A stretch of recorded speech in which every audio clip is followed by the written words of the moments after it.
am back here, with a story of Mother's Day from the snapshot. The characters are, Mrs. Annie Pearson is a pleasant and worried woman. Mrs. Fitzgerald is older, heavier and a fortune teller with sinister personality. She is smoking. Doris Pearson, daughter of Mrs. Annie Pearson. Cyril Pearson, son of Mrs. Annie Pearson. George Pearson, husband of Mrs. Annie. Let's look into the story. The scene starts with Mrs. Pearson and Mrs. Fitzgerald talking to each other. And Mrs. Pearson shares about mistreating her. And that's all I can tell you, Mrs. Pearson. It could be a good one or bad one. All depends on yourself now. Yes, thank you, Mrs. Fitzgerald. I am much obliged. It's wonderful having a real fortune teller living next door. Did you learn that out east? I did. 12 years I had for it. Make up your mind, dear. Put your foot down, and be the boss of your own family. That's easier said than done. I am so fond of them even if they are selfish. But, it would be better for them, if they learn to treat you properly. Yes, I suppose it would, in a way. No doubt it at all. Do you think it is good to take their orders, as if you were a servant? Husbands, sons, daughters should take notice of their wives and mothers, not giving them order and treating them like dirt. I suppose it is. But I do hate unpleasantness. I don't know how to begin. And they will be home any time. Let them wait, or look after themselves for once. I agree with you. But I just can't. Then let me do it. Oh no, thank you very much. And really I couldn't blame them. And you couldn't be me. We can change our place, I mean bodies. But that's impossible. But, I worked it out. It will only last for some time, but that's enough for the work we want to do. Is it right to do? It is your only chance. Now, give me your hands and look at me. Mrs. Fitzgerald spells the mantras, and they change their bodies and personalities. Now Mrs. Pearson is bold and Mrs. Fitzgerald is nervous and fluttering. See what I mean, dear? Oh, it's happened. Of course, it happened. Very neat. Yes, but I don't want to be anybody else. Stop worrying. It is easier changing back. What I am going to do now. Go to my house, there is nobody. Better get off now before one of them comes. Yes, are you sure it will be all right? It will be wonderful. After a few moments, Doris Pearson comes bursting in left. She is a pretty girl in her early 20s. Mum, you will have to iron my yellow silk. I must wear it tonight. What are you doing, Mum? What do you think I am doing? But you are smoking. That's right, dear. No law against it. Is there any? But I thought you didn't smoke. Then you thought wrong. Are we having tea in the kitchen? Have it where you like, dear. Do you mean it isn't ready? Yours isn't. I've had all I want. Mum, what's the matter with you? Don't be silly. It's not me being silly. I've been working hard all day. And you can't even get my tea ready. Did you hear what I said about my yellow silk? No, don't you like it now? I never did. Of course, I like it. And I am going it to wear tonight. So I want it ironed. Want it ironed? What do you think it's going to do, iron itself? No, you are going to iron it for me. This time I don't. I work twice the hours you do, and get no wages for it. Why are you going to wear your yellow silk? Where are you going? Out with Charlie Spence. Why? Why shouldn't I go out with him? Can't you find anybody better? Instead of buck-teeth and half-witted. Oh, shut up. He isn't. I am leaving. Doris leaves in the left, and Cyril enters into the room. Hello, Mom. Is tea ready? No. Why not? I couldn't bother. What's the idea then? Just a change. Well, change your mind. I don't have much time. I have plenty of time. Yes, but I haven't. Got a busy night tonight. Did you put my things out? Can't remember, but I doubt it. You said you'd have to look through them first if there was any mending. Yes, well now I've decided I don't like mending. That's a nice way to talk. What if we also talk like that? You all do talk like that. You won't do anything, but want me to do everything. I don't get this, Mom. What's going on? Changes.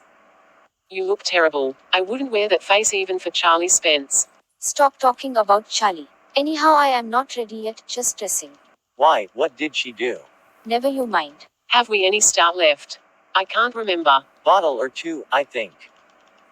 But you don't want stout now. I do. To drink. You clot. Now Doris enters the room after changing her clothes. Has she been like that with you too? Yes. Well, I thought I had done something wrong. I too thought it. She was smoking and playing cards when I came in. I couldn't believe my eyes. I asked her if she was feeling off color and she said she wasn't. Well, she's suddenly all different. Her activities made me cry. Do you think she could have hit her head or something? Do you mean she is barmy? No, she might have concussion. Sounds far-fetched.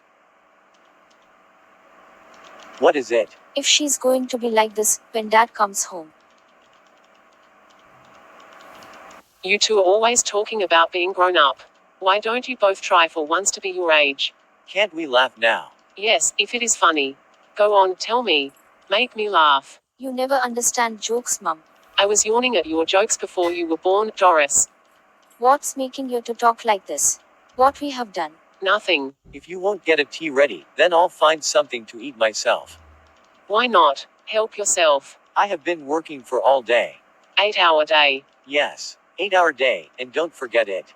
I have done my 8 hours. That's different. Of course it is. It was. Now it isn't. 40-hour week for all now. Just watch it at the weekend when I have my 2 days off. I'll need to keep my strength up to speak. Mummy, you don't mean you're not going to do anything on Saturday and Sunday? No, I wouldn't go that far. I might make a bed or two and do a bit of cooking as a favor. Perhaps might go off in the weekends. Go off for the weekend. Why not? I could do with a change. If I don't need a change, who does? But where would you go? That's my business. You don't ask me. Did you fall or hit yourself with something? No, but I will hit you with something if you don't stop asking silly questions. Oh, this is awful. Stop blubbering, you are not a baby. You are old enough to behave properly. George Pearson enters left. Hello. What's this? Can't be anything to cry about. You'll see. Doris runs out left with a sob or two on the way. Did she say, you'll see? Yes. What did she mean? Better ask her. Is that stout? Yes. What are you drinking stout for? Because I fancied some. I don't like it, and it doesn't look right. By the way, I forget to tell you this morning, I wouldn't want any tea. That's all right. There is no tea ready. That's all very well, but I suppose I'd want it. You don't ask a glass of beer in the club. If you did, they will laugh at you more than they do now. They don't laugh at me. Why can't you stay at the club, leaving your wife home night after night, instead of going out with her? Come in, Mrs. Fitzgerald. Is everything all right? No, it isn't. Of course it is. You be quiet. What's happening, dear? Just putting them in their places.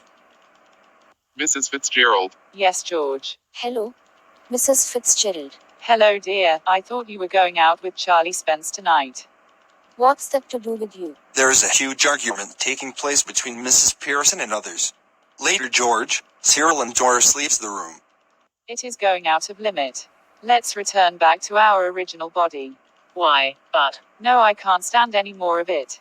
Okay, quiet now and relax. Mrs. Fitzgerald again spells some mantras, and they change back to their own bodies and personalities.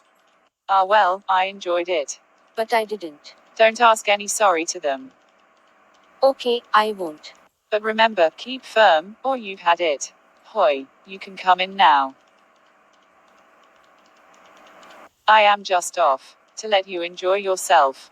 No objections, I hope. No, mother. Whatever you say. Shall we play rummy? Children, you get the supper ready while I have a talk with your father. That suits me.